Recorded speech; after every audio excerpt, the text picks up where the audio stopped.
Today we're talking about one of the most important pieces of equipment you can take to the track, a power bank.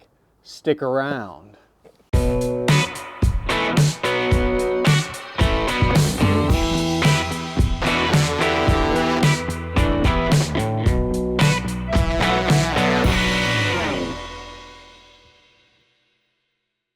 What's going on, everybody? Welcome back to the garage, and let me start off by thanking Bluetti for sponsoring this video and sending over one of the AC180Ps that you see here.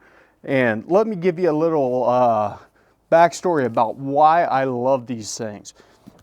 I've had a power bank, granted not one this big, for a couple years now, and going to the track either for a day or even like on a drag and drive event, these things are worth their weight in gold. You see a lot of people out there run generators, even the small Honda units that are supposedly quiet, that aren't really all that quiet. These things make absolutely no noise, and I've been able to get by for a full day with the smaller one. That's running like electric ice chests, fans, charging phones, cameras, laptops, especially since we have we're doing tunings, things like that. Keeps everything topped off. Whenever we were at Rocky Mountain Race Week, we would throw it in the trunk, plug it into a cigarette port, charge it up in between tracks. Never had an issue.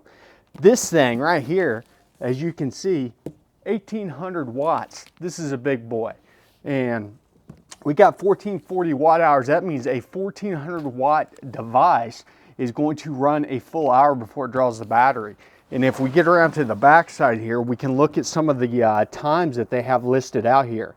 The big one, air conditioner, 77 minutes, so you're not going to burn up at the track. Come on, who's taking an air conditioner?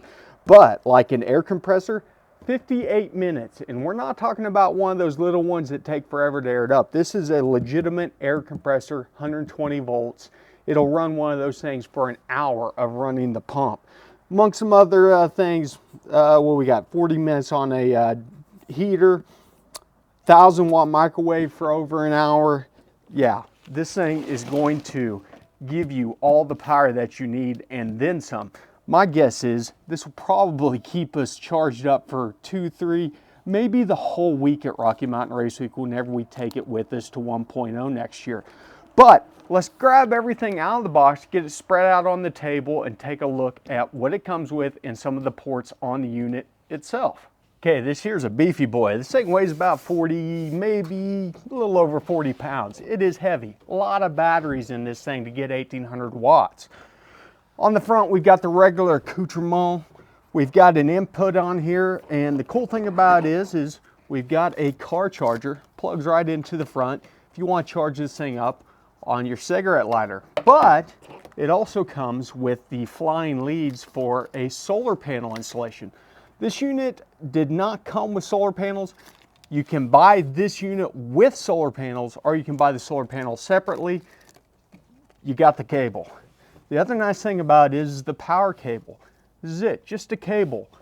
The inverter or whatever to charge this thing built into the unit. You don't have a power brick that you have to haul around, deal with all that junk. On top of our 12 volt input over here, we've got a 12 volt output, standard cigarette lighter style. We've got 4 USB-A's that are 3 amp, 5 volt, standard USB stuff, and the big one is a USB-C. This is a full 100 watts.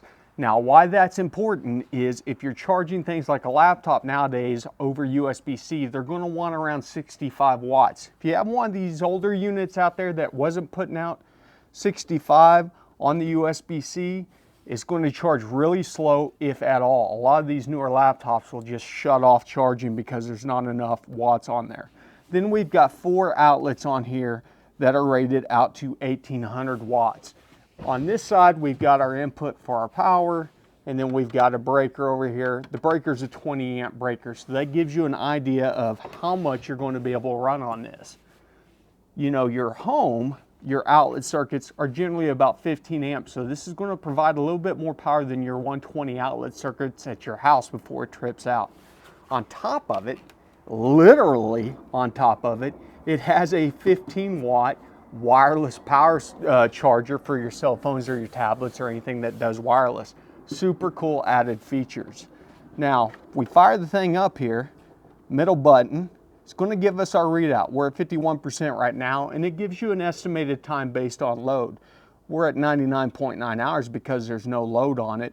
But if we did have load on it, that's going to update to give you an idea so you're not worried about, oh, do we have enough power to get us by for the rest of the day? Now, for your USB ports, your cigarette lighter port, and your wireless charging, you're going to need to flip on the DC button over here. And then the same thing for your AC button. In fact, you'll hear a relay click. I don't know if you'll be able to. Nope. There is a power relay in there that's going to kick that on and off. So, 1800 watts, you say? Well, what do we have here? An 1800 watt heat gun. Let's go ahead and plug this thing into the AC side, fire it up on max.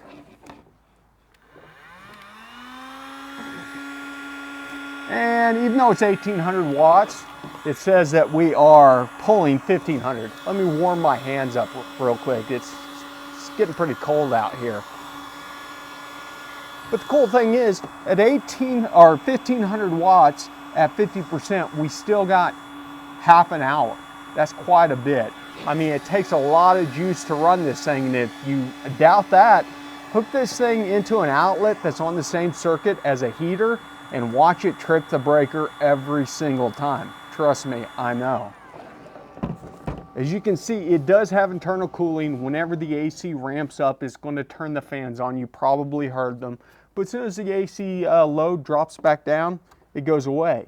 And they're super quiet. No worries about that disturbing. They're not going to be the loudest thing at the track. And it's way quieter than a generator. You can find these online for around 650 bucks. There's always deals to be had, so keep your eyes peeled. Pick yourself up one of these. And if you're trying to figure out, is this big enough? Well, they make bigger, but they also make smaller. This one, pretty big. This is going to probably last us a full week out at the track without needing to charge, to be honest with you.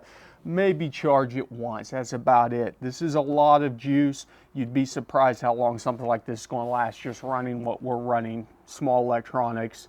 And the big draw is going to be that little portable ice chest that's got a refrigerator built in.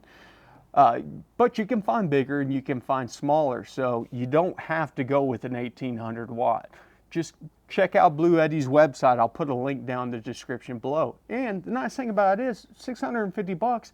You're not having to buy an extra gas can, so you can haul the 87 octane that you need for the generator as opposed to the 93 or the ethanol that you're running in the car. It's lighter than a generator. It's quieter than a generator. And short of the junky ones that you're not going to want anyways, it's going to be cheaper than the generator. So it kind of wins hands down over all of that other stuff. So check them out. Bluetti, you've heard of them. Everybody's heard of them. They're the #1 power bank manufacturer out there. You know where to find them. Hit up the description down below. If you got any questions, or if you have any feedback on how well it's been working for you in the past, drop them down in the comments. I'd love to hear from some of you people that's been using it. Have you used it in ways that outside of racing? You know, our smaller one, my wife uses it a lot to charge her tablets, things like this. This one, be great. We lose electricity, she'll still be able to make coffee. The whole world will be happy about that. So I want to thank everybody. I want to thank Bluetti again for sponsoring this video. You guys know the drill. Thanks for stopping by the garage. Remember, ABT, always be tuning.